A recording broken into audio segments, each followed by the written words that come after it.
Hi there. Welcome to Channel Programs platform and today's event. Very excited about today's event. First, I want to start off by thanking Mr. Andrew Morgan for helping to put this together. He's been the spearhead champion of bringing this event together for everyone. This topic, the group of panelists that we have, is, some might say, is long overdue, but very important and timely nonetheless. And so appreciate you joining today. So you'll see on your screen, the right side of your screen, there is a chat. So if you have questions, feel free to submit questions. And Caitlin and Erica behind the scenes will try to get those questions over to our panelists. Today, we had to call a little audible. Mr. Joe Panettiere was unable to make it today.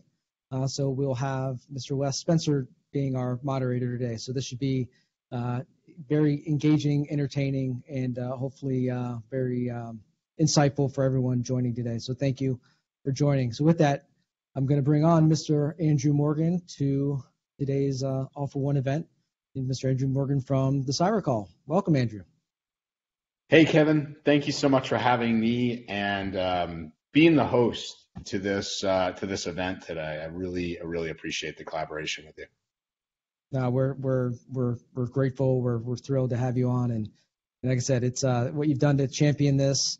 You know, I think it goes back to when I think the origin of this is when I came down to the Write a Boom event down in Tampa that you guys hosted, and it was phenomenal. I mean, it was a cybersecurity specific event, very content rich, very thought provoking. The panelists, the sessions were just everything that this industry needs, and so well done. And I remember we were chatting out in the hallways, like, you know, we should be able to try to bring this to a broader audience, and so try to pull our audience together with yours and really bring this to the front. So thank you very much for setting that together and get some videos popping in here. I guess without further ado, you want to bring our moderator on today? Yeah, I'm thrilled. First off, as you said, Kevin, you know, all the best to Joe, and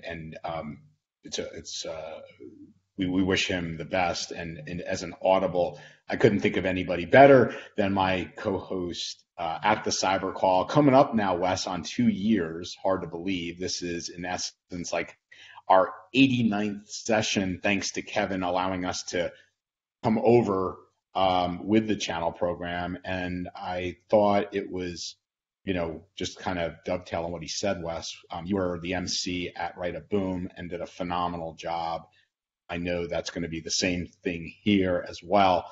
And our goal was just to reach as many people as possible. So that's why we're doing it with Kevin and team on his great new platform. So Wes, welcome. Yeah. Hey, thanks, Andrew, and happy to jump in and pinch hit for you guys. It's a privilege for me to do that, especially given how many hundreds and hundreds of MSPs are on today. This is really exciting, and for sure, I want to just reiterate, best to Joe. Hope all things are great with him. You can't have a better person in the industry than Joe Panettiere. But happy to moderate with this, and this is going to be a great day. I think we're going to learn a whole lot of things. I'm very excited for it. Excellent. Yeah. So we'll hop backstage here, and we're going to bring on our panelists, and we'll let you introduce our panelists as we bring them on here. So get started.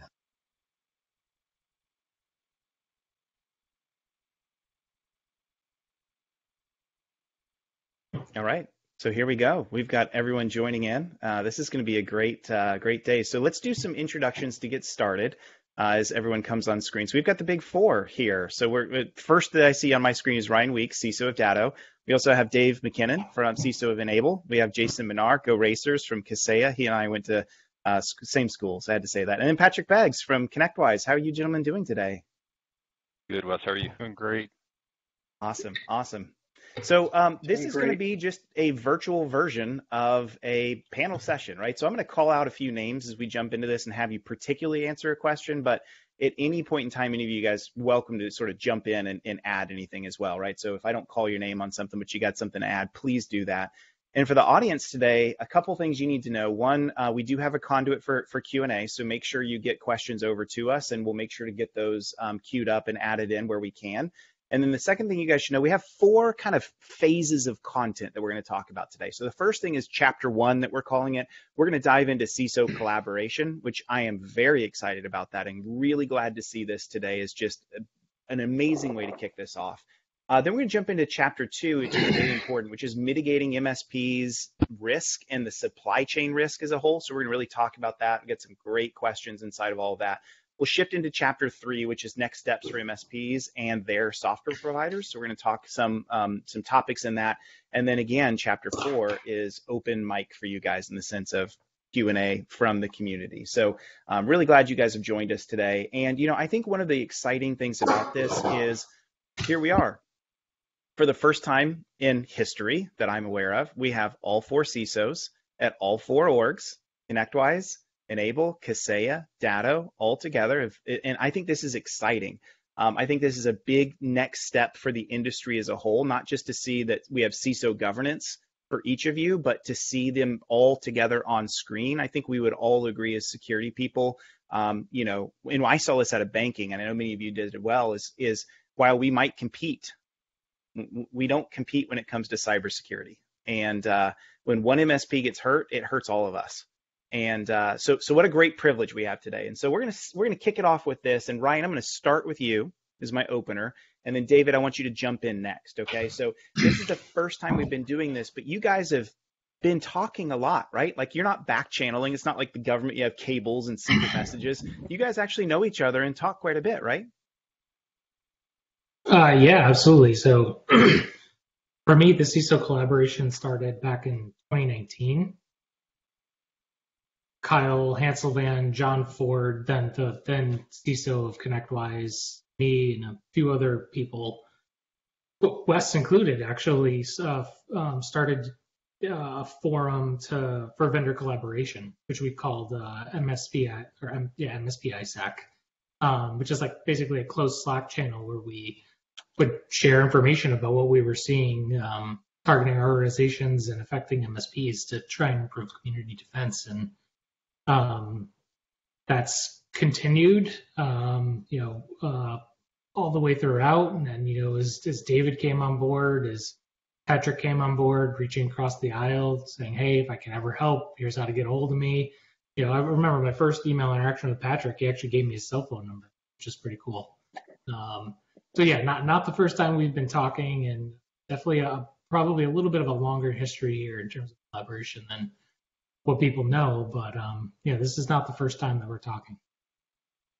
Fantastic. And Dave, you're relatively new to the industry, but not to security, not to the CISO side of the house, right? So talk to me about your first kind of jump into this, and you've got your feet wet. So how about you for collaboration? Has it been the same experience?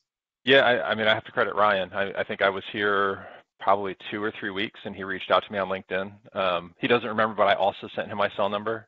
He sent me his, and I typed in the wrong number. So the one time I texted him a few months ago, I was like, hey, you never responded back. He's like, well, you texted the wrong number. So, but for me, it was very helpful. Obviously, I know enterprise. It's kind of been my wheelhouse for the last, 15 plus years. But Ryan and I started talking pretty early on, and we very much agreed kind of on the philosophy of, we'll compete in the market, that's fine, but we need to collaborate collectively together because it's the only way we all get better. And I don't think, security to me is always a team sport. So, and it does help to have somebody who has that like-minded approach to security. So we've been talking at least every few weeks for the last, I'll be here a year next month. So it's been pretty awesome. To have that, and also to get, to learn more about the MSP space, because it's obviously there's a lot of moving pieces there, and understanding it has been it's been very helpful. So credit to Ryan, but definitely excited to have everybody else here too, because it's this is where we need to be going. Yeah, totally agree. Jason, walk us through how long you've been at Kaseya and your experiences so far. Oh, it's been months now almost. Which is hard to believe. It seems like yesterday. I can tell you from experience, didn't send many cables in my time. Those are super secret messages that usually go between governments, although being from the government sector 16 years with the FBI, knew plenty about breaking down silos of information. And this group of people do that very, very well. So I think just this morning I had an email from Ryan. So, and Dave said it best. This is truly a team sport. Just like Dave, just trying to really get my feet wet. There's always something new to learn within the MSP space, and just get that message out there.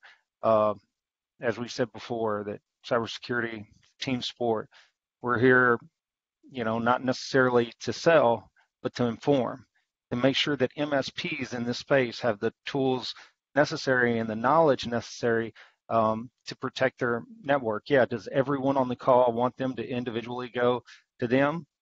Yes, but at the end of the day, I just don't want to see what I saw day in and day out with the FBI, where people are like, MSP, what's that? Oh my gosh, I had my cousin set up this network, and now I've lost my life savings.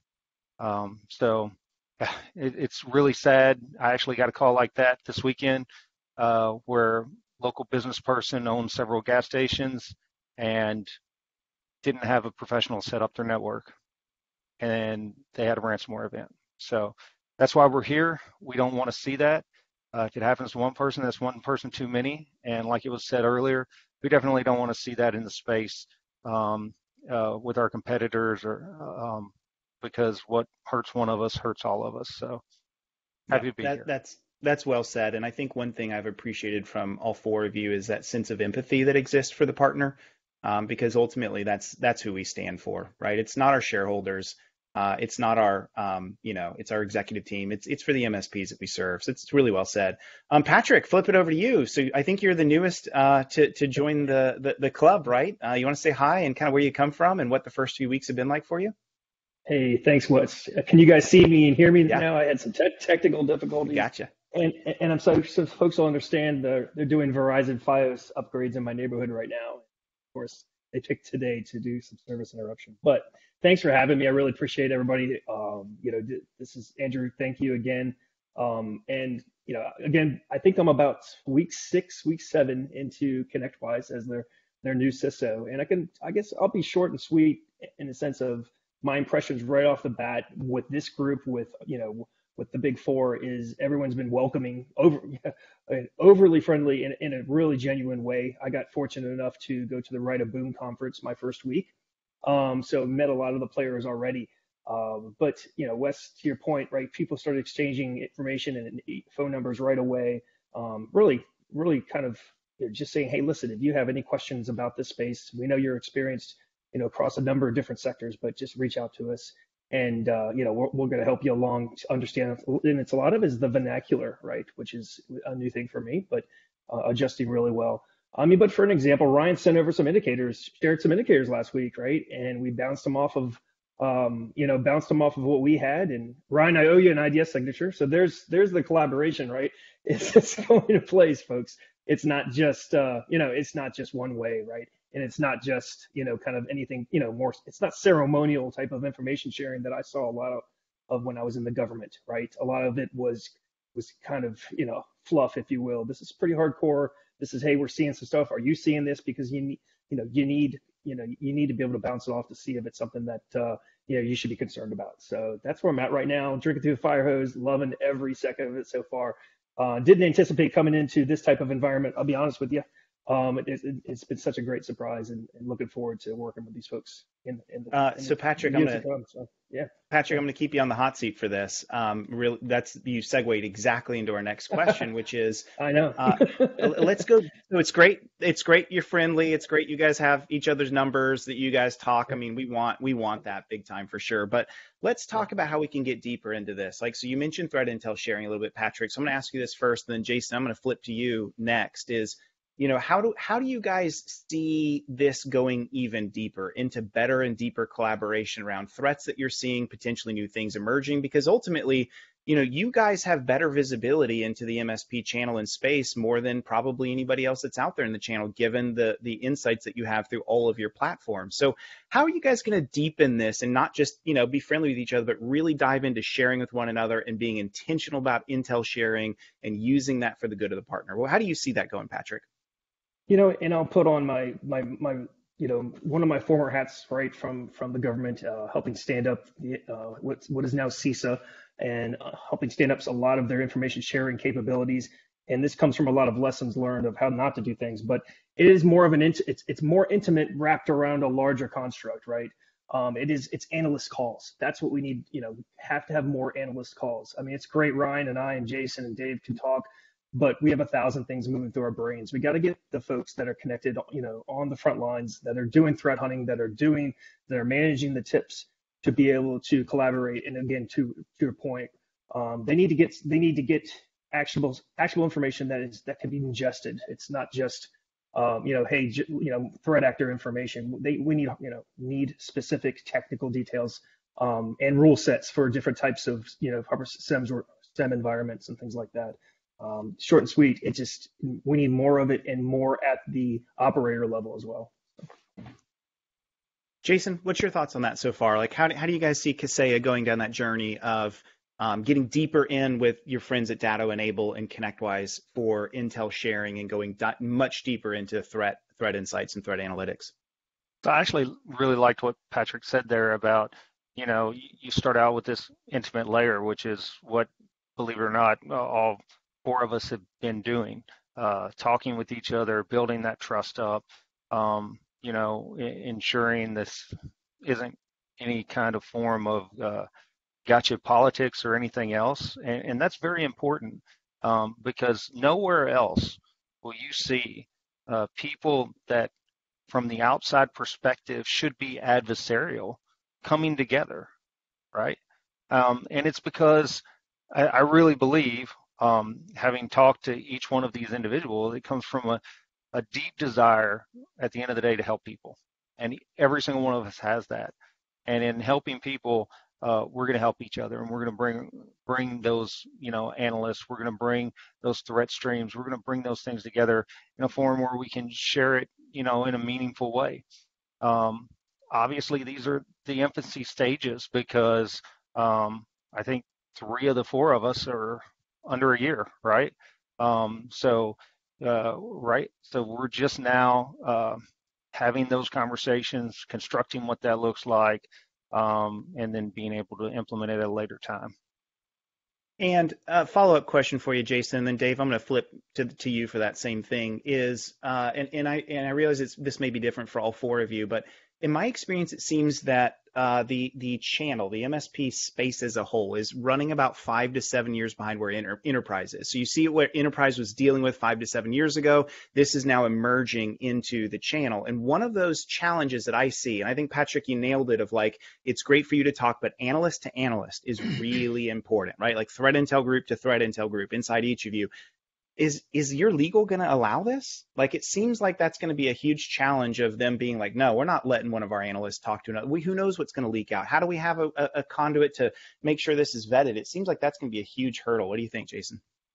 Well, I would answer it with this. I would just say, at least here at Kaseya, I would say, look at, what we've done that legal has said, not to do, or legal typically advises other people. One of the reasons that I'm here at Kaseya is the way that Kaseya handled July 2nd. It was the most transparent of any organization I'd ever seen. And not only that, they immediately got the government involved. And that's regardless of what legal entities said. So you can actually read an article that my CEO put out there. It gives some real insight on what it's like to be the CEO when you're going through something of that magnitude, and that's what differentiates us. And so I think if there's other differentiating factors out there that are like that, like what we have, that's not going to be a hurdle or a roadblock. And again, it's about us trailblazing the way, and some of that comes with the education piece. I would like to think that that's not going to be a problem, at least, on this side. And I don't think it's going to be an obstacle or a hurdle, for those of us on this call. Got it. Okay, Dave, I'm going to flip to you. Similar question.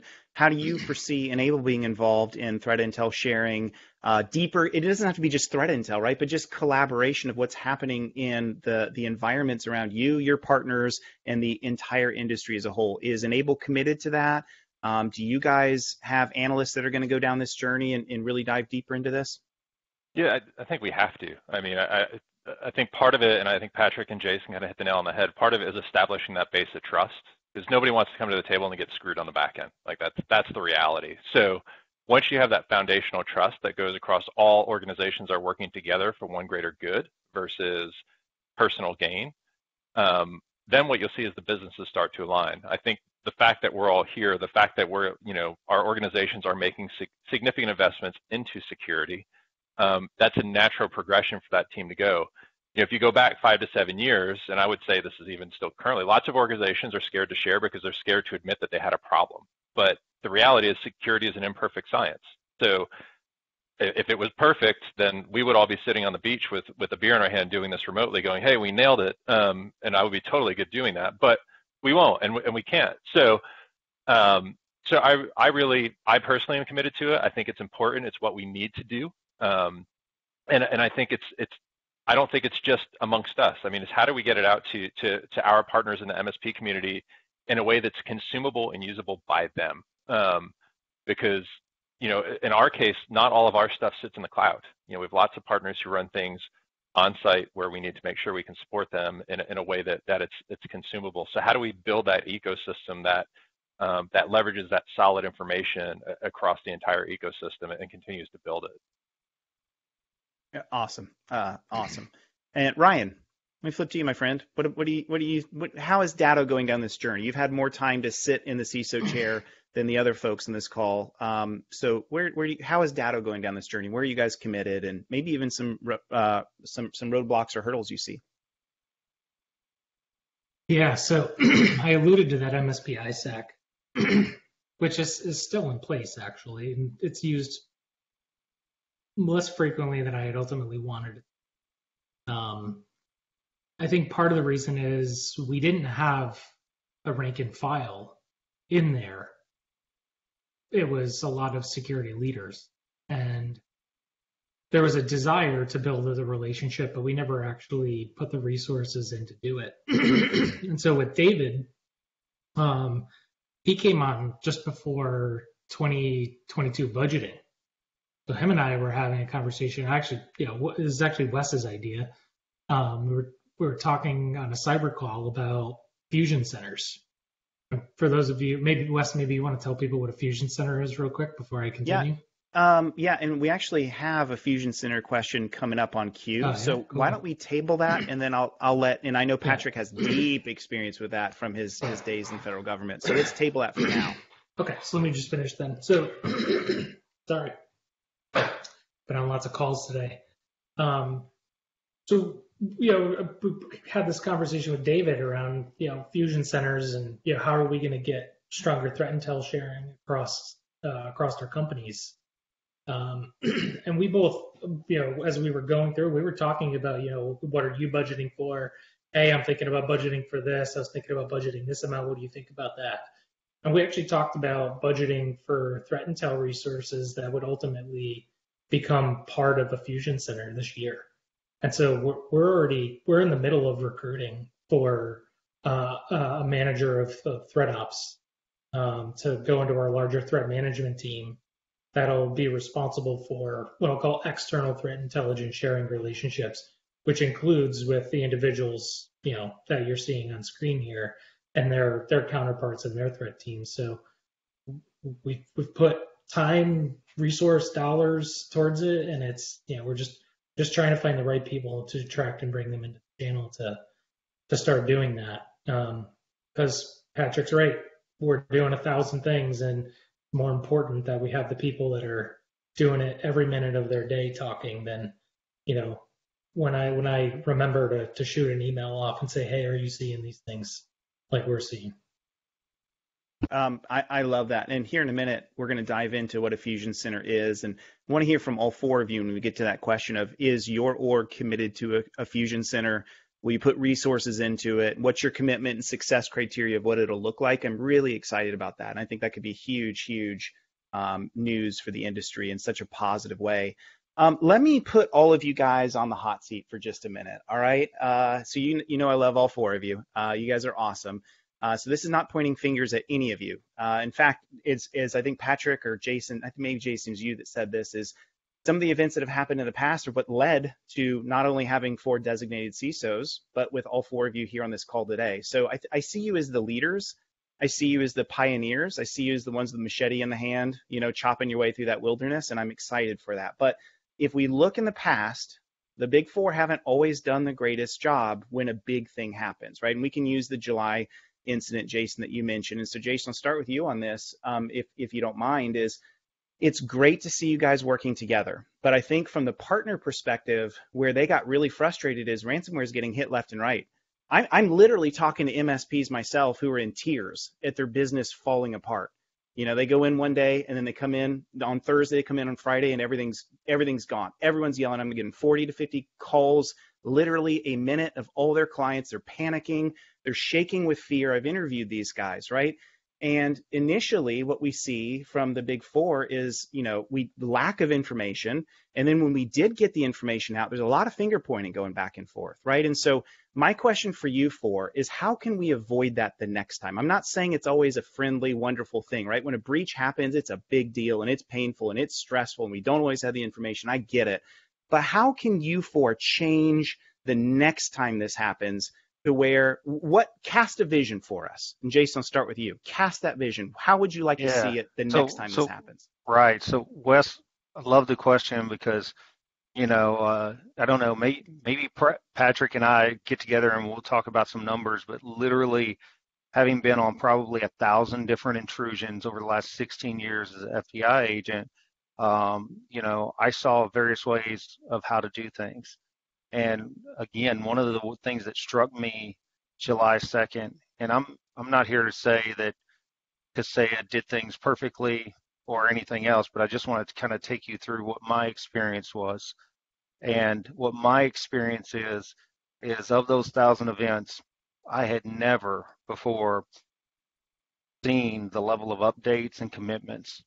I don't know whether this was even public knowledge or not, but I saw the FBI, them take the entire company away from sales, everything else, and call each and every client individually and let them know what was going on, in real time. The other thing that was amazing is I was following their website. I would literally get off a call, CISA, and with Kaseya as an FBI agent, and then a matter of minutes later, wow, they're updating on that site, the information that was just shared. I'd never seen that. I'd never seen somebody that had done it that quickly. I'd never seen, a CEO that comes out and takes the hit and goes, with 35,000 customers, and it's not acceptable for one of them to get hit, let alone 50. And it breaks his heart. So when we start talking about the things that we can do right, it's being open and transparent, especially in the moment if something happens.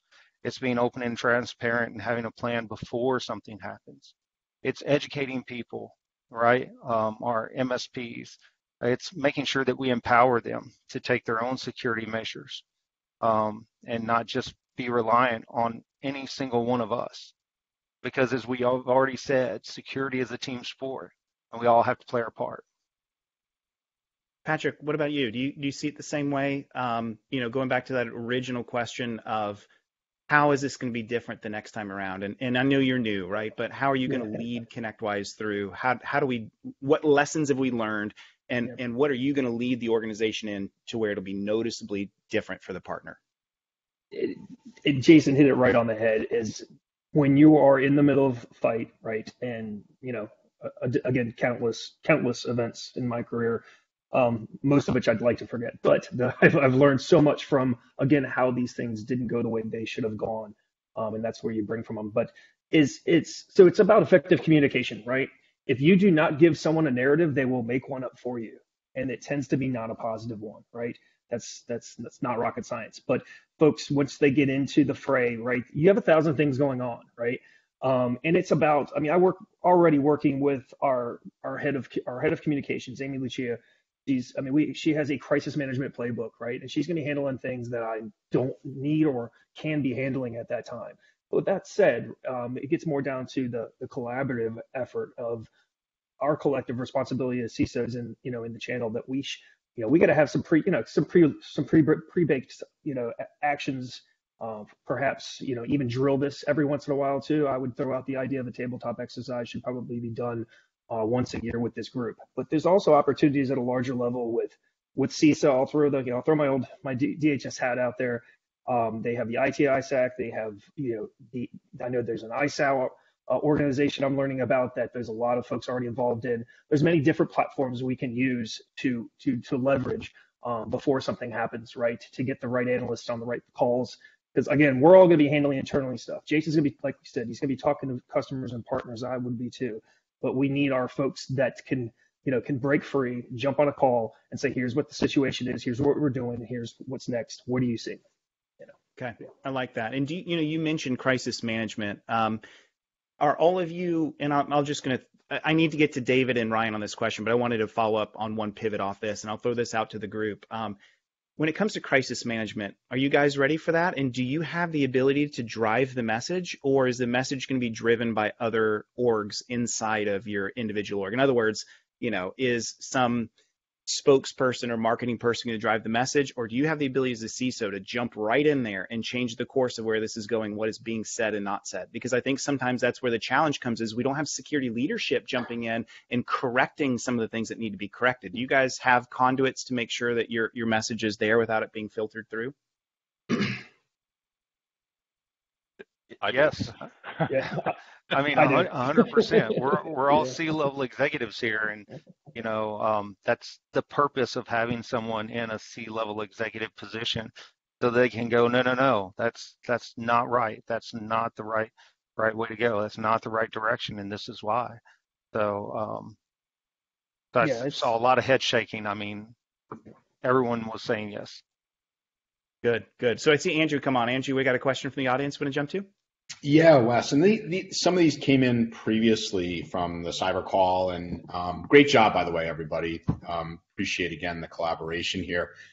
Wes, because what you're talking about is, in essence, referring to RMM. It could be PSA, but let's just say RMM. So one of the questions from this gentleman, Ryan, said, hey, would you say to an MSP that feels there are what would you say to an MSP that feels our platform with its unattended privilege access into every customer environment, would that be their biggest security risk? And then the follow-up question to this, Wes, maybe we could just get some thoughts from the team, is what does the next generation RMM tooling look like, to get into like a zero trust architecture or something of that nature? Okay. Yeah. Ryan, you want to take the first stab at the first question there? I don't know that it's your largest security risk. I think it's definitely in the top 10 of ones you should be assessing to understand where it stands in terms of risk. We were talking on the CyberCall last week about unpatched vulnerabilities in internet-facing network appliances, and how, Chris Blair in the background has been talking with Andrew and I and sharing, like, most of the MSPs that are getting popped are getting popped through easily patched vulnerabilities in network infrastructure that's going forward. You go back to an RMM breach. RMM breaches have largely fell into two categories: software vulnerabilities that were unmitigated in the platform, and improper identity and access management to the RMM platform by the MSP. And so I wouldn't think of the RMM as the biggest risk. I would pare it back and say, do I understand the software security of the tools I'm using? And do I have a good identity and access management story, strong MFA that surrounds those tools? Yeah, RMM is a dangerous thing, but it's really a casualty of these other higher order hygiene issues that aren't being tackled. And those hygiene issues can manifest in any part of your technology stack if you don't have the right processes in place to manage them. So definitely in your top 10 to assess, but I don't know that it's the number one thing you should be worrying about. Yeah, I definitely see where you're coming from, Ryan. And I think that the challenge for the MSP is that fear factor of it's like the one thing they can't control. And on the risk register, it's low likelihood, but extremely high damage, right? Because that's what leads to the global, buffalo jump. And that's why MSPs gravitate towards that as a risk. But Yeah. you make a Well, good point that we should think um, hard. We should think hard about how are we protecting the RMM as a whole in what we're doing Yeah. because of the inputs that lead to the access to the RMM. It's not some scary 0 day.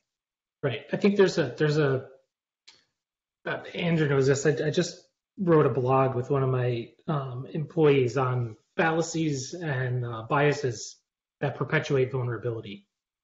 And I think MSPs are struggling from anchoring bias, which is the tendency to base your belief on the first data point that comes across your desk.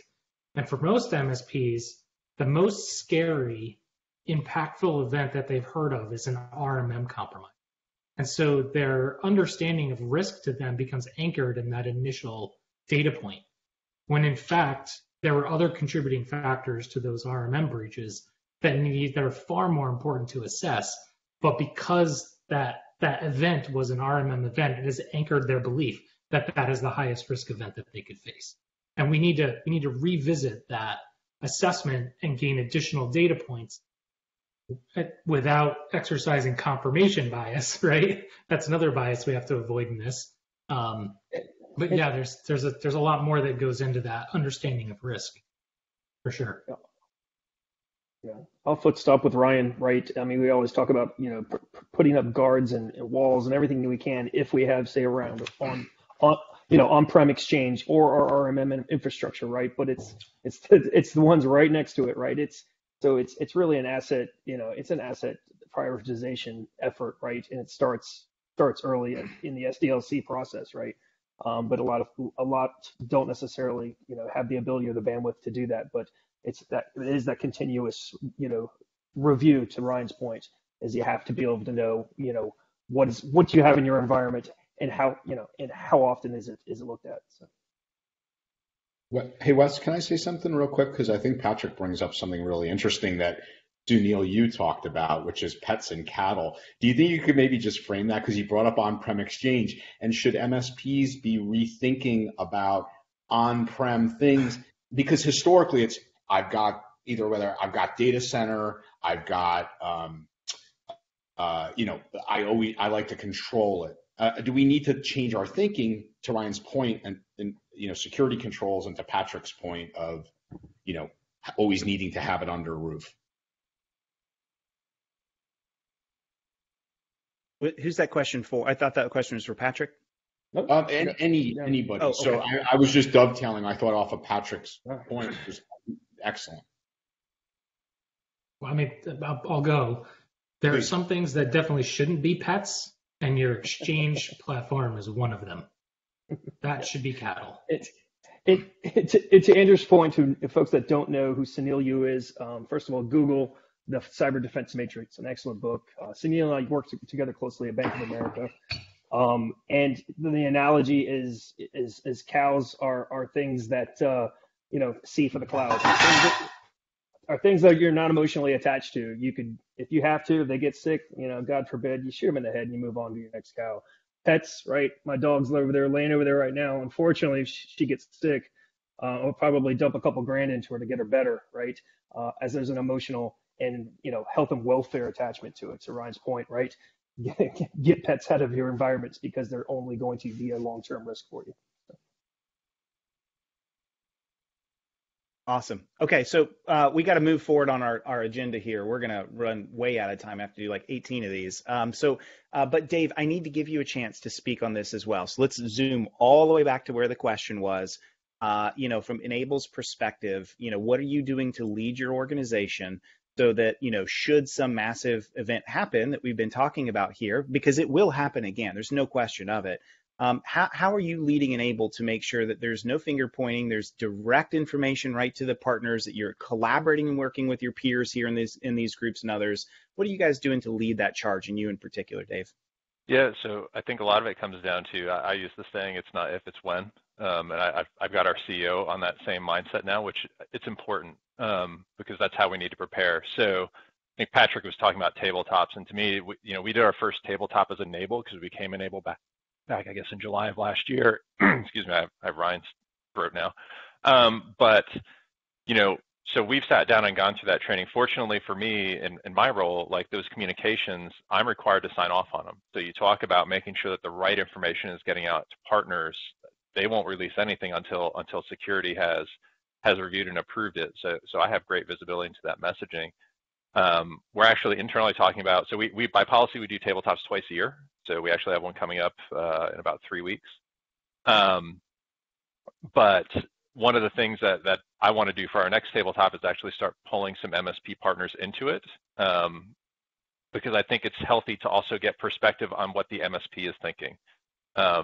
Jason, I know you've been through tons and tons of incidents. They never go according to the script. Like we can script the hell out of every playbook we have. Like these 5 things should always happen, and then step 2 you hit and you're like, crap, like it veered a little bit, and you're resetting throughout it. So the more we can do to prep for when it happens, I think the better we are. But it's making sure we're all engaged. Ryan and I have had conversations on our tabletop exercise and kind of how those have gone.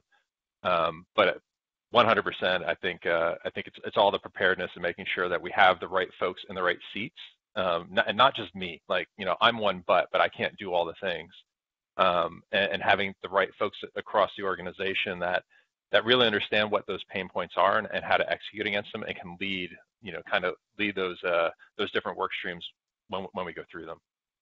Yeah, I love that. Test and iterate to get to the point of readiness, right? I think that's good.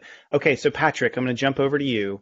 Let's start with the Fusion Center. I want to talk about that before we get into chapter 2 of today's discussion, which is around MSP and supply chain risk. But first, let's talk about Fusion Center. So, we've been talking about this in the channel for a really long time, but I want to see it happen.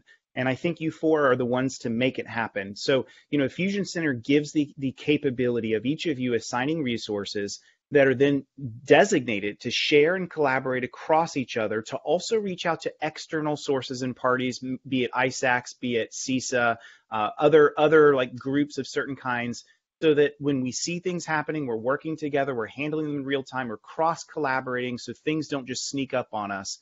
Patrick, in your experience, is a Fusion Center possible in the channel, and what will ConnectWise do to support that and lead that? I mean, it's a no-brainer. Absolutely, there's more power. There's power in the group for sure. If we go it alone, you're going to be left out there alone. But yes, I believe there's the right maturity. I've seen very immature and very very large mature Fusion Center concepts, right, internally and externally. But yes, I think it's going to be it'll take a bit of a minimum commitment. It's a little bit of some sweat equity, kind of from a foundational standpoint of, what's it going to look like? How often are we going to meet? What are the different types of work streams? I mean, we should at least have a threat intelligence work stream. I believe, for these types of environments, insider threat is a low-hanging fruit one as well. Also from a software development standpoint, so from software security as well, from a product security standpoint, would be like the 3 pillars I would suggest. But again, it's not going to take a full-time person from each of our organizations. We're talking about folks that can meet up on a monthly basis, and kind of like MSP Geek's got a great model what they're doing, right? Not using that per se, but just really getting the right folks on the in a Slack channel talking to each other on a frequent basis. So when what does hit the fan, they have some pre-planned actions that they're going to be able to take together. So, yeah. Great. Jason, how about you guys? Does Kaseya support this idea of a Fusion Center, and will you guys apply resources to make that work and collaborate with the other 3? So yeah, collaboration's already taking place, but just as we said earlier, we want to go deeper in that collaboration, which, whether you call it a task force, Fusion Center, whatever, we need to come together. We need to bring ideas to the table. We need to bring real-time intelligence to the table.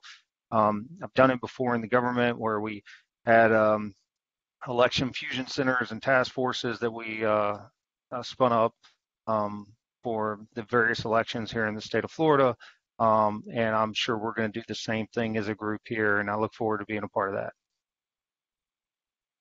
Love it. Okay, Ryan, you've been talking about Fusion Centers for a long time too. What do you see on this? I know from just talking to you, Datto is committed, right? But talk to us about that commitment, how you want to see it.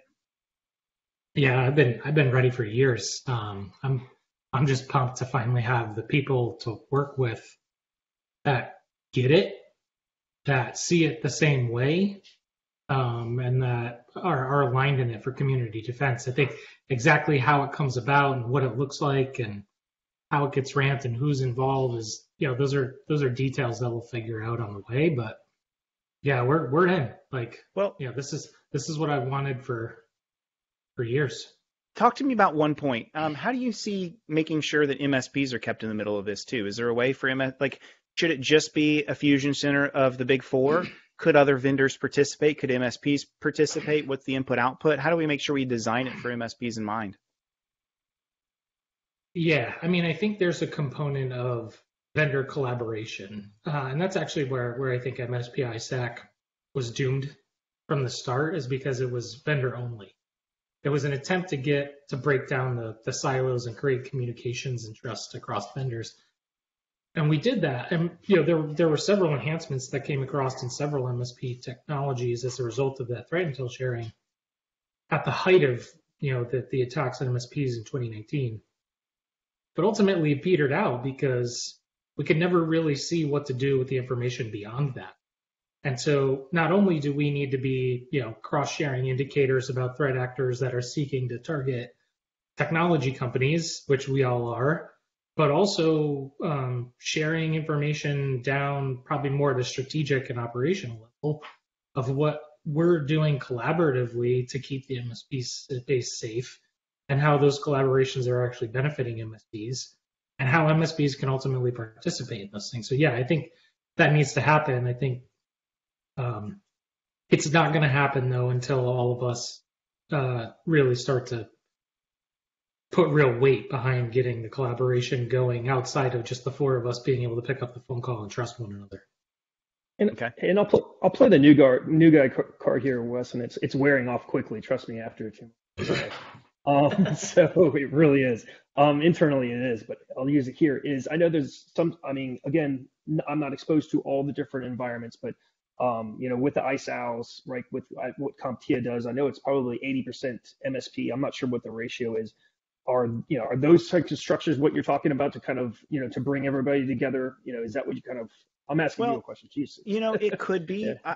I'm always cognizant of let's not tell the MSPs how life will be and dictate to them. We're not their dictators, as much as I joke about being a dictator. Yeah. And I think all four of you know that, right? So what are the design principles we need to have in place to make sure it's in lockstep with the partner, that the partner gets value out of it, that we're serving their best interest and need? So just that's kind of the genesis of the motivation of the question, Patrick.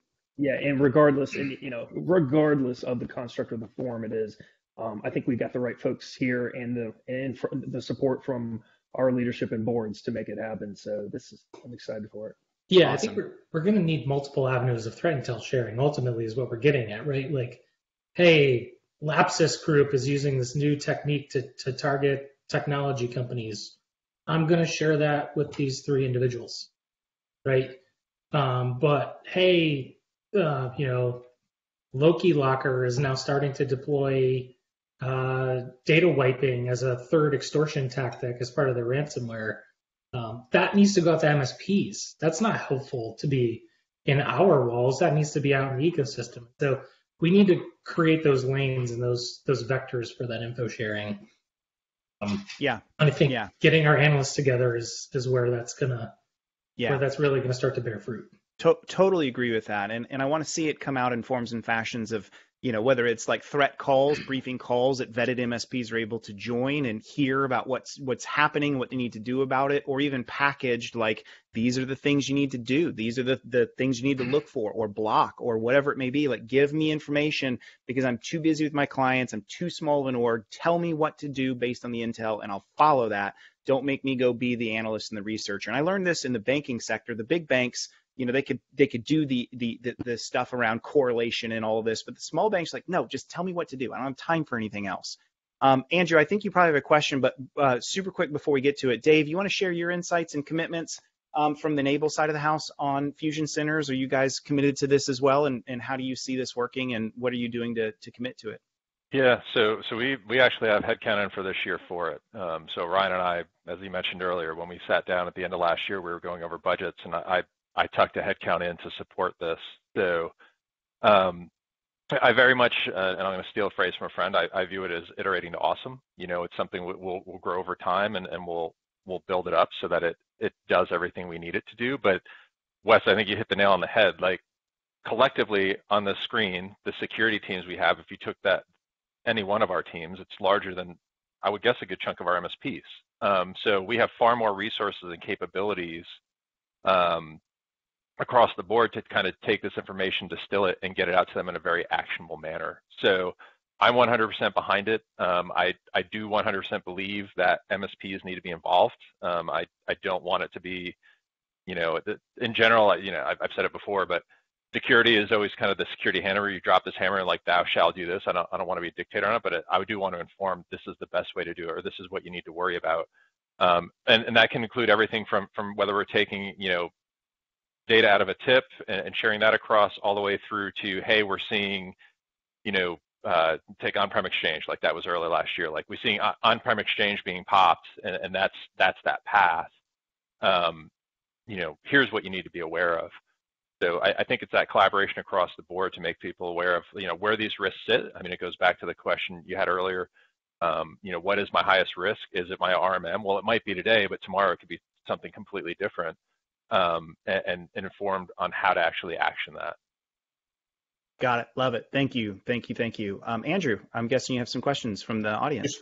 Yeah, and Wes, I'll let you pick who, because of what we're talking about right now, which is, threat intelligence sharing, knowing your enemy. Ryan talks a lot about this, et cetera. And here's the question, kind of, as MSPs get bigger and bigger, a lot of consolidation, a lot of M&A. So two-part, Wes, should, these large-scale lists of, hey, I'm the top 500, right, MSP, should maybe we reconsider telling the world who those are, right? Is that creating, kind of targets?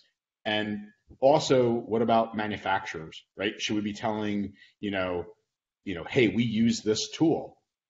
Does that make sense, Wes? Like, are we, putting targets on our back by telling the world this is what we use and this is our size?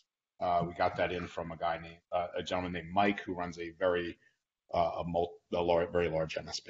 Yeah, I think I even know who this Mike is, and that's an insightful question. I'm going to open this to the group. Who wants to take the first swing at that answer? Okay, Patrick. So, there's the term, we used to use in the government, security by obscurity, right? I think it's not something you want to put on a billboard every day, right? Here's your top 500 list, but I actually started to Google it right now. It's popping up. So it's not, it's not a undiscoverable type of thing. You can go into a lot of our open source and see the products, and the technology that we're implementing and using. I think it's important to practice just, just good discretion and not to blast it out to the world. But obviously it's out there, but it really is for a coordinated attack, right? If somebody really wants to do it right, they're going to go do that, right? They're going to find that list. But probably just again, not putting it out there on a consistent basis is probably a smart thing to do. So. Okay. Yeah. Anyone else have thoughts on that? I would say it's good operational security not to have it, but again, I go back to what's the risk, right? How are most MSPs getting affected? You're either getting affected because of the industry that one of your customers is and your supply chain to, or because someone in your supply chain was. So I don't know that having the top 500 list of MSPs is adding that much more risk to you right now. Maybe that changes if there becomes a threat actor who only focuses on MSPs, which we're not tracking, right? Maybe there's a ransomware affiliate group or two that focuses purely on MSPs, but it's not a bad practice to think about operational security, but I don't know that we're at the point yet where MSPs are so targeted that we require a mass cleanup on the OPSEC side. I don't know if anybody else disagrees. Let me know. Ryan, I think you hit the nail on the head. It's understanding the adversary who's targeting you. It's not, as I've talked even internally and externally, not everybody is a government attacking you, but not everybody is a script kiddie attacking you. There's somewhere in the middle. So it's based kind of where you are in the threat landscape and what makes you that viable target. So if you as an MSP are saying, hey, I'm servicing this giant company X who is doing this super secret thing, and they have a lot of news headlines, guess what? You inherently become a target because you're advertising it. So I think some of it is just being aware of why you would make yourself a target by talking about some of these things, but also understanding who would be targeting you, and having that combination helps you understand that risk. Wes, real quick before we, right. I was just going to say one thing. I'll give you a for example. For example, MSPs that ultimately support customers or entities in the defense industrial base or the government ultimately go through a very public bidding process, and then they become the bidder of record that won the bid. That documentation is public. So if I want to go after, I don't know, the great state of Florida, I can go and I can look up those public bids and see who's providing the IT services for those companies. We see those being targeted more often, and that information is open because of government regulation. Those people are more likely to get targeted than people on the M500. I think you really need to think about what information is being shared in what context is really where the risk comes from. And I would just add one other thing, which is think about the threat vector that's probably most going to be utilized. And what information are you putting out there? Do you have publicly available that they can do reconnaissance on and then utilize that? And what I'm talking about is for the last 20, 30 years, we've been talking about, phishing exploits, right? And the reason that we do that is because depending on the data, it's somewhere between 80 to 90% of all intrusions have their genesis back to some type of phishing attack. So if Dave hit it on the head when he was talking about risk-based analysis of what you're putting out there and how that's going to affect you. Yeah, really well said, Jason. Yeah, so bring the Fusion Center home, Wes. I think it was Alexander had a question. Forgive me if it was wrong, Alexander, but I'll check the name, Wes. That was a really good question. Is it just this four, or are other vendors going to be part of it? What do you guys envision there, Wes? And does that question make sense? Yeah, for like opening the doors for more people. Yeah, right. Yeah. So we're the world that we're seeing right now with these four, and this gentleman's looking at it through this lens. Is this the Fusion Center we're seeing here right now, or would it be bigger? Other vendors, other things like that kind of stuff. Oh, it's absolutely bigger. I think we really gotta make sure we cover our bases from an aperture standpoint, right? You gotta have MSP involvement. I mean, it can't just be a vendor-led activity. That's not the best way to approach this. So. Not a community. I mean, very simply, we want to build a community. That community includes everybody. So, so if we don't do that, I think we failed in our mission before we started. Yeah, and from the community perspective, right, you're going to have some members of the community that are more members. And so I think what we're saying is, going back to something that Dave said, our teams are very capable, and we need to start the ball rolling. That doesn't mean that we covet the ball. Like ultimately, we're just the ones that are creating the opportunity for that ecosystem to flourish. And there are a ton of capable security people in the channel that need to be part of that. The collaborations that I have exceed this group of people by far. There's definitely other people that I want to be included in this initiative. It's ultimately about protecting all channel technology that MSPs use and all MSPs. So, until we have representation of that, we're not done. Yeah, I think that's well said, Ryan. So we're going to close the book on chapter 1. Guys, we did an hour on this. We went way over time, but that's okay because I think we had some critical conversation. I want to wrap this up, and if Joe's going to write an article on chapter 1, I think the things he's going to talk about is some things that stood out to me loud and clear is one, we're hearing about the collaboration that all four of you are committed to, that you understand and are walking through this journey of, yep, we all get along. We understand we compete, but we also don't compete when it comes to cybersecurity. We're in this boat together. We all stand up for MSPs together. We're committed to collaboration and working together, even at the technical level. When the next big event happens, I've heard from all four of you saying we're not going to see it the last way we've seen this in the past. We've learned from those lessons. I heard a lot about you guys under, we have the executive authority. You guys all mentioned that and said, yes, I have the executive authority to lead my organization. The next time something like this happens, I will be in control of the message. I will be the one to lead with the org. Yes, crisis management, others will have a huge part to play, but I have executive authority. I think that's huge. And then, of course, a lot of discussion around the Fusion Center, what that's going to look like, the mechanics of it, the openness and collaboration of all of this for the partner. So really good discussion as we kind of close chapter 1 and we jump into chapter 2. So chapter 2 is pretty interesting, right? So now we're going to jump into MSP and supply chain risk, and we've stumbled into a lot of that already. But let's kind of talk about this a little bit more. So we understand, this concept of, in the Perch days, we created this term we call buffalo jumping, which goes back to, this old Native American hunting technique where they learned, a bone dagger and, a axle or what do you call it? Not an axolotl, that's the animal. The atlatl they're great tools, but man, to take down a buffalo, it's still pretty primitive. It's much easier just to cause a stampede and push them all off the cliff. And it's a rather visceral example, but it makes hunting easier. And that's exactly what MSPs have suffered, become the subject of these buffalo jump attacks in the cyber world, right? And so we know this. We know that context. We've talked about that for years now. But we're also starting to see externally the government wake up to all of this. You look at what happened in the new omnibus that was just released, and MSPs are now mentioned in the cyber reporting stuff that came through. You have a part to play in all of this. So we know the wheels are in motion around supply chain and supply chain risk. So here's the first question I'm going to start with. I'm going to start with you, Dave, just because I haven't started with a question for you yet. So you're welcome.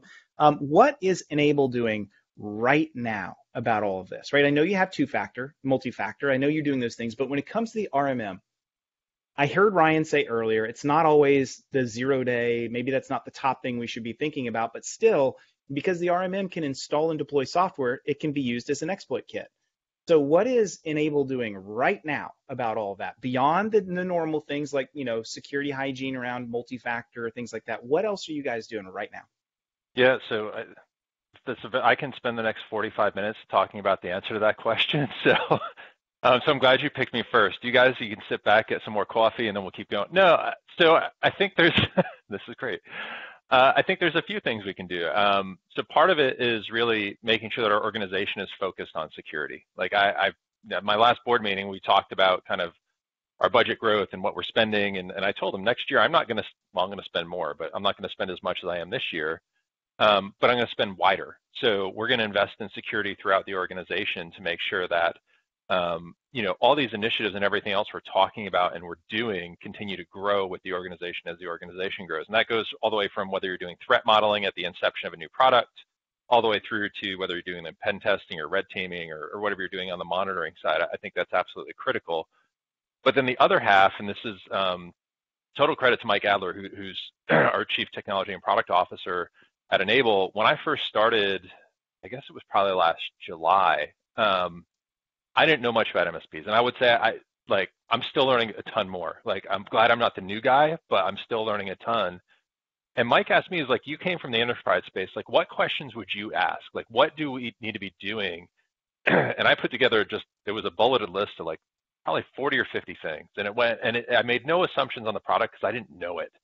But it went everything from MFA to, strong documentation to, what else? Centralized identity management. I didn't want to have to depend on a specific company all the way, across the board. And we put that into a backlog. We actually mapped each of our products and said, okay, here's all the things that we think we should do. Which products do this today? Which products don't? And how do we start to build out that security roadmap to enhance the product security so that we're not waiting for something to happen that's a catalyst for us to make that change. We've already we've planned that pivot. So there's a lot of moving pieces in doing that, but definitely the way we've approached it is making sure we start it as early as possible in the software development lifecycle and making sure product has influence there.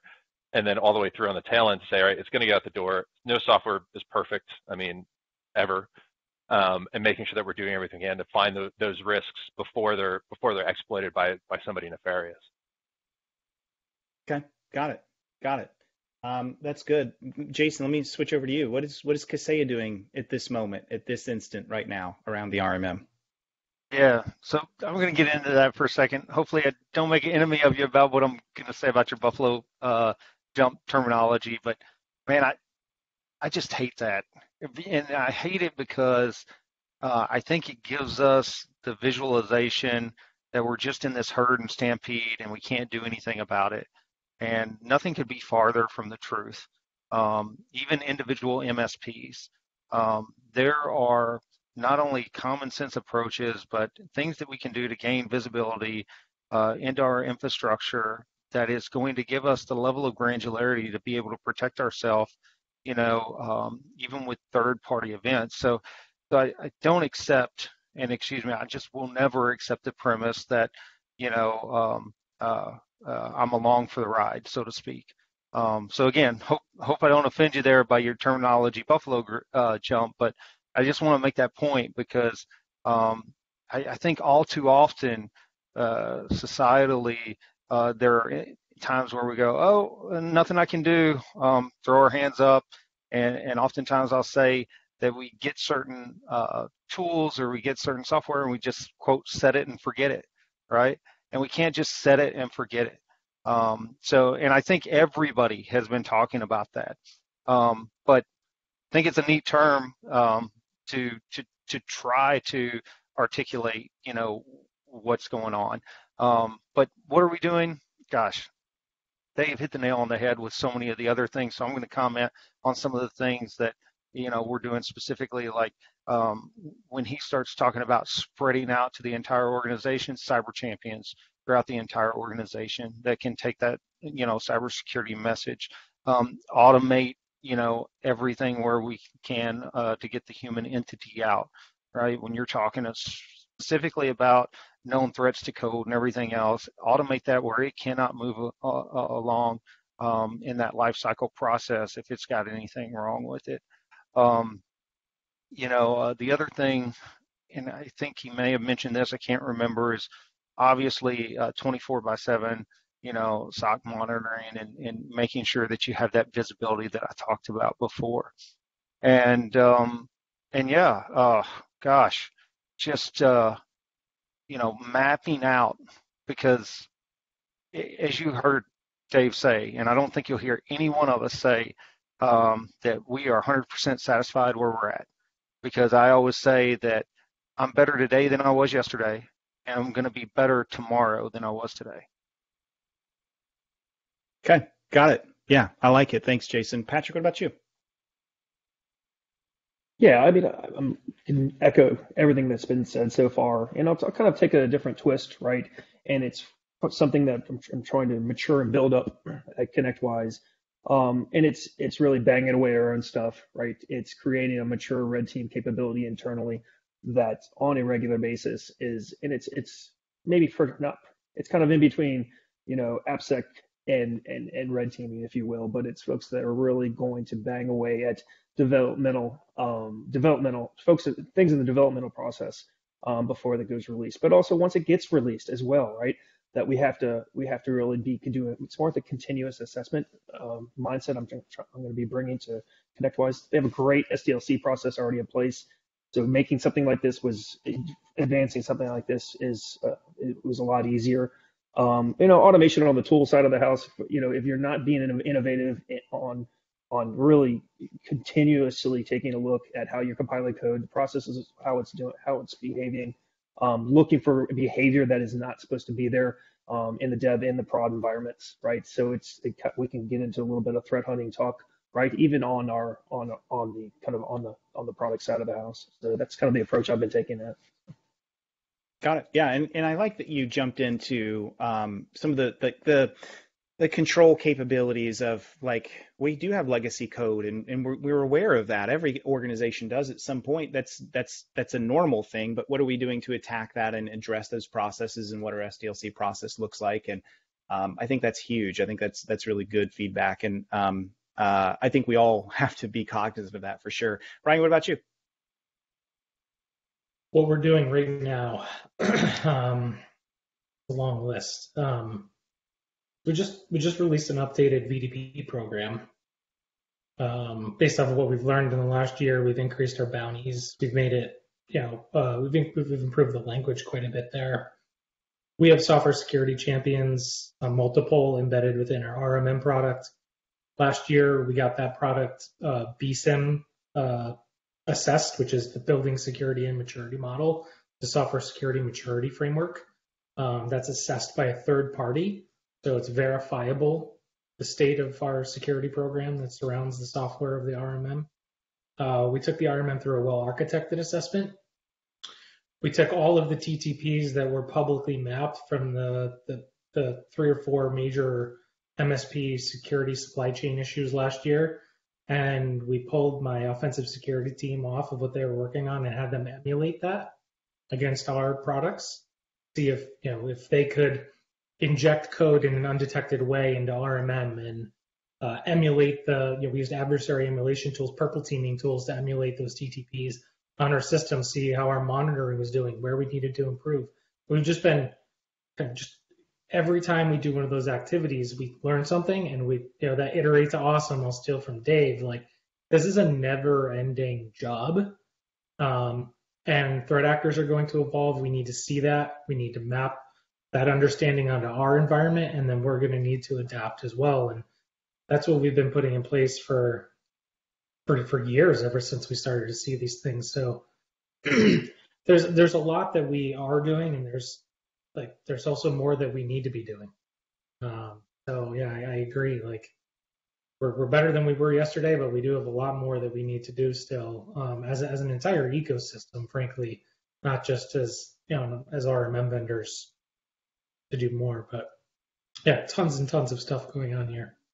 So, go ahead, Andrew. I just saw you pop up. Question from the audience? Yeah, so we're asking obviously about RMM and what the vendors are doing. The question came in from the audience is, what about our side? You foresee regulation coming, and I guess it gets back to whether it's regulation or not. We do a lot of polls on the CyberCall. Wes, I'll let you choose who. About building your own security capability and maturity.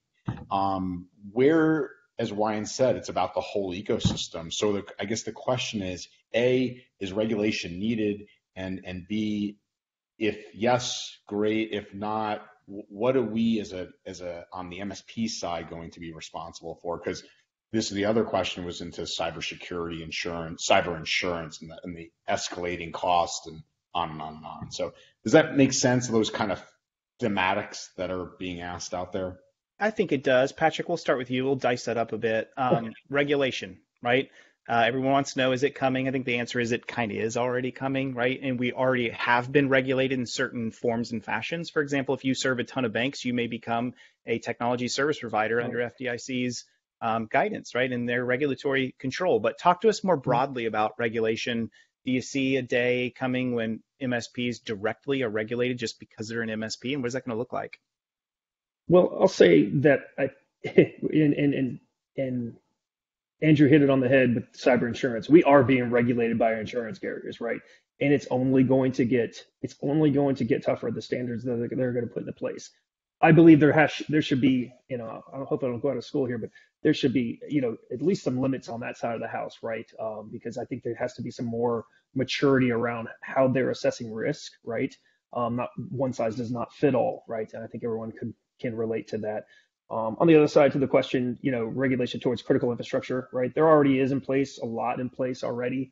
From an IT perspective, if you're operating in the oil, natural gas space, the nuclear space, et cetera. I think it's going to be tough for them to do one size fits all, a minimum set of quick controls in place. I think because it goes to the point of not everybody has the ability or the budget to be able to put in place, that mature controls. And honestly, some organizations don't need to, right? So I think that there's going to be I think the insurance side is going to be, and unless it gets really, unless it gets some more structure to it, that's going to be its own regulation of anything else. Yeah, I tend to agree. Insurance is where the teeth are, and it's where the teeth already are, right? And they have the ability to make the quickest, broadest, fastest changes. And you're already seeing that, right? Of like some of the new changes that they're mandating and asking for. They're going to move the needle for sure before you'll see regulation doing that. Anyone else want to jump into answering that question on their perspectives there on the interplay between MSPs, regulation, cyber insurance, and how that's going to look? The only other piece I would call out is I think incident reporting. You're going to see, I think there will be regulation around that. Part of me kind of thinks there needs to be in terms of the speed and frequency, like that is to be decided. It's difficult to do, but what we can't keep doing, and it has nothing to do with MSPs, I think just lots of organizations have incidents and they look at it as, is this reportable or not? And that's actually a gate in their incident response plan. And if it's not reportable, guess what? Nobody hears about it and nobody learns from it, unless you're, kind of closed circle where, you may share some information with a friend. And that's something that I think it's typically unhealthy. I mean, I've learned the most from incidents like that. You understand attacker pivots through that information. So I would say that it's something folks need to be prepared for and how you're going to handle it. It all goes back to that preparedness. Like, what is that corporate communications? How much time do you have? Like, do you have legal on retainer? And these are a lot of questions. I'm going through an insurance renewal right now, but those are all questions they're asking us. Like, who do you have in place for when this happens? Who you're going to call? So some of that is also just for folks to start thinking about it. I mean, having insurance is part of it, but I think it's all the other pieces that come with that actual event. Insurance doesn't cover all of it, nor do you want the first time you speak to their incident response team that they want to drop in when they're dropping in on an incident, because they're just not going to be up to speed on who you are, what the hell you do.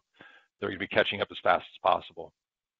Yeah. So Wes, this is something I'm very passionate on, and Dave brings up a great point of not wanting to talk to the individual that's dropping in your time of need, just in that moment. When I was an FBI agent, I saw so many individuals that, had no relationship before a crisis event. In fact, honestly, I can only remember one or two that had a pre-existing relationship. That's something that every MSP and every person listening should have today as part of their playbook. Right? They should have a third-party incident response that they can pick up the phone and they can call in their moment of need, in their moment of crisis. Now's the time when you do your due diligence for searching and finding that individual who fits your needs and budgetary restraints, to be quite honest, for a lot of MSPs. So now's the time to prepare. Now's the time to sow the field. And I just since he had brought that up, I just want to make sure all our listeners, if they hear anything, if they take away anything, they take away that preparedness piece that each of us are talking about. Okay, got it. Yeah. One question that came in from Jason Slagle. I can't not ask a question from the illustrious Mr. Slagle. I love how all four of you immediately smile. I think it's actually a good question, though. He said, so Dana F has posted a list of a bunch of MSP vendors. In this list, none of the vendors represented have a public bug bounty program available, and one of the four has no VDP or safe harbor. How can we work to invite security researchers to poke at the MSP product set? Who wants to answer Mr. Slagle's question?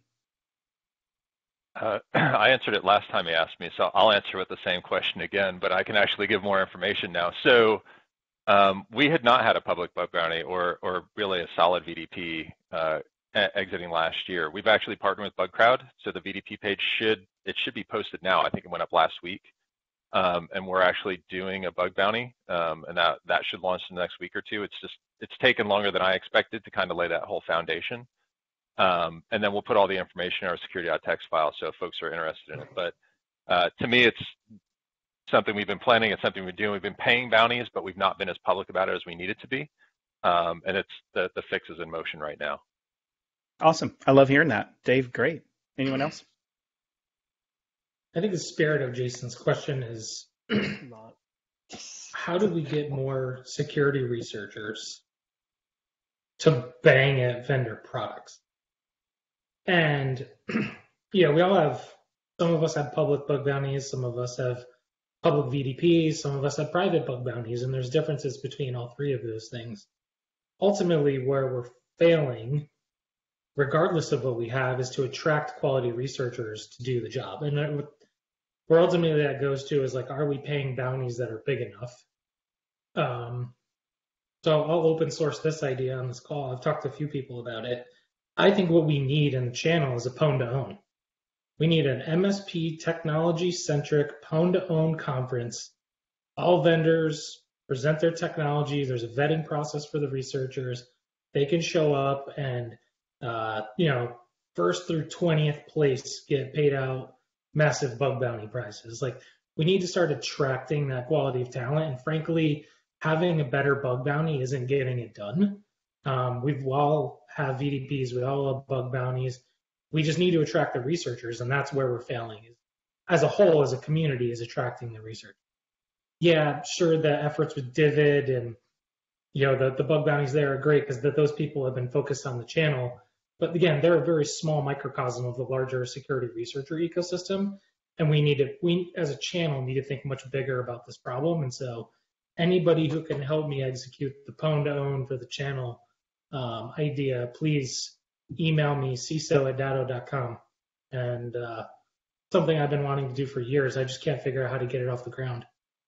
I think that would be a lot of fun and good for the industry, Ryan. It's really, really good. Okay, let's talk about this. This is an open question for anyone that wants to dive in and answer. If a partner comes to you with a security incident, and it could be, I'll let you pick the scenario, right? It could be they completely hit with ransomware. Maybe they brought on a new client who maybe is hit by something. They just have a deep question because they think they need to declare an incident, but they're not sure yet, whatever. And they engage you. How do you work with them? How do you engage them? Is that possible? Like, what do you do when a partner's like, I don't know what to do next, but here's where I'm at?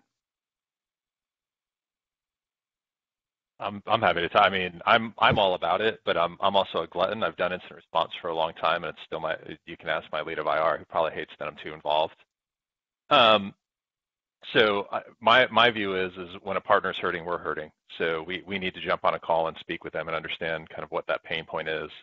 How did it happen? Because a lot of times the how isn't necessarily known. Like often, and I don't know about other folks on this call, but oftentimes it's like, you guys screwed up. Like, we have all your stuff and it still got through.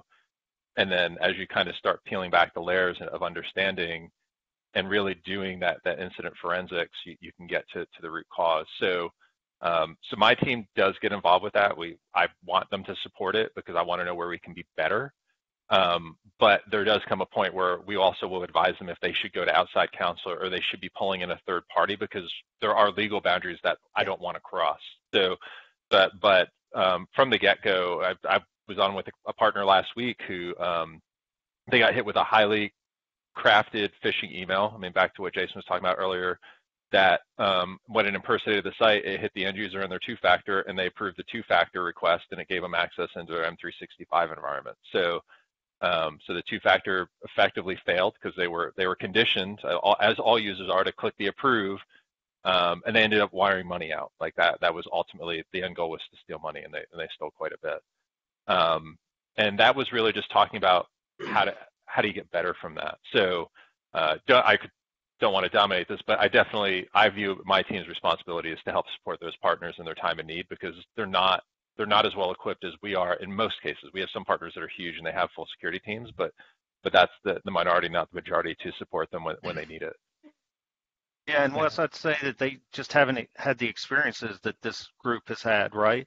And so, like I was saying earlier on in the show this weekend, I was dealing with someone that wasn't even a customer that called me and was going through a ransomware event. So whether it's our customers, whether it's even friends of our customers, we want to stop the bleeding, because in that moment, that terrifying moment that they're hit, one, it's a very emotional moment for people that haven't gone through it before. And then two, it's very confusing. Oftentimes people have no idea what to do, even if they have a plan, and they just need some reassurance. And someone just to sometimes tell them where to put the next foot, where to put their foot for the next step. And we're definitely there for them when they need us. And I'm gonna jump right on that soapbox. Yeah, absolutely. I mean, previous rules, it may have been a third party of ours that was affected, right? And we were doing our internal checks, and we're like, okay, we're good, no direct connections, we're not seeing anything. We wouldn't stop with that, even though they weren't even a customers of ours. We were going and engaging and helping them get through this. I'll do a public service announcement as well. There's a lot of good resources out there. There's a thing called the Cybersecurity Advisor Program that CISA has. I will plug. I created that years and years ago, but it's blown up. And it's like FEMA regions. It's broken down by that, and there's local CISA personnel that are there to just all their job is to do is assist on the proactive side, but also if there is an incident, there's free capabilities that can be employed and put into place to help from a response standpoint. That doesn't cost them a thing. I think maybe a different venue, we could probably try to highlight some of that information to folks in regard the same way that the FBI handles as well. But it takes a village. There's my tagline. Well, that's one heck of a way to wrap it up, I guess, huh? Yeah. We didn't even get to chapter 3. We're going to have to do this another time. This has been good. A cliffhanger or to be continued or right. something like that? I'm definitely willing to do it for sure.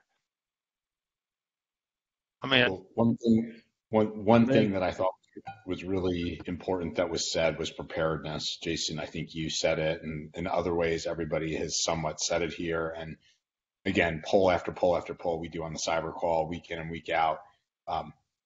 Incident response planning, tabletops, and then if you've already gotten there, let's go deeper into threat modeling. And there's tons of resources that we have out there that, Wes and Ryan, we've done special projects that are available as well. Kevin, I'm going to let you kind of start to wrap things up, but I just wanted to say, again, on behalf of the CyberCall, thank you to you, your team, for all the work you did to promote this, to get this platform together, to have these 4 awesome CISOs and Wes Spencer moderate this for us. I can't thank you and your team enough. You guys are absolutely world class. Thank you to all the CISOs out there. So, Kevin, that's what I just simply wanted to say. Look, I appreciate you guys all willing to come on, and this is a lot of the feedback, a lot of the comments we're getting is that we need more of these. We need more of these. And as CEO of a former IT service provider, and then as a CEO of a technology vendor that sold to one of the big 4 here, I'm just thrilled to have this conversation, to be able to host this conversation, because it's, we could have done this 2-3 years ago and have been long overdue, and the fact that the industry's come together like that, led by this group, is just, it's awesome. It's where we need to be, and looking forward to seeing the collaboration continue moving forward. So a big thank you to everybody on the call today, and like I said, we'll hopefully see more of these in the near term. And certainly, I think Caitlin's been posting some links to the CyberCall in there. So make sure if you're on this, make sure you go and subscribe to CyberCall and check that out, the weekly call that you guys do, because it's a lot of this type of content and more, and it's very collaborative, interactive. So well done to all. I really appreciate everybody jumping in and sharing their thoughts on the industry and how we can all work together. So with that, I want to thank everybody, and we'll stop the broadcast, and as I said, hopefully see everybody here in the near term. Thanks a lot. Thanks so much. Thanks all. Yeah, I appreciate it.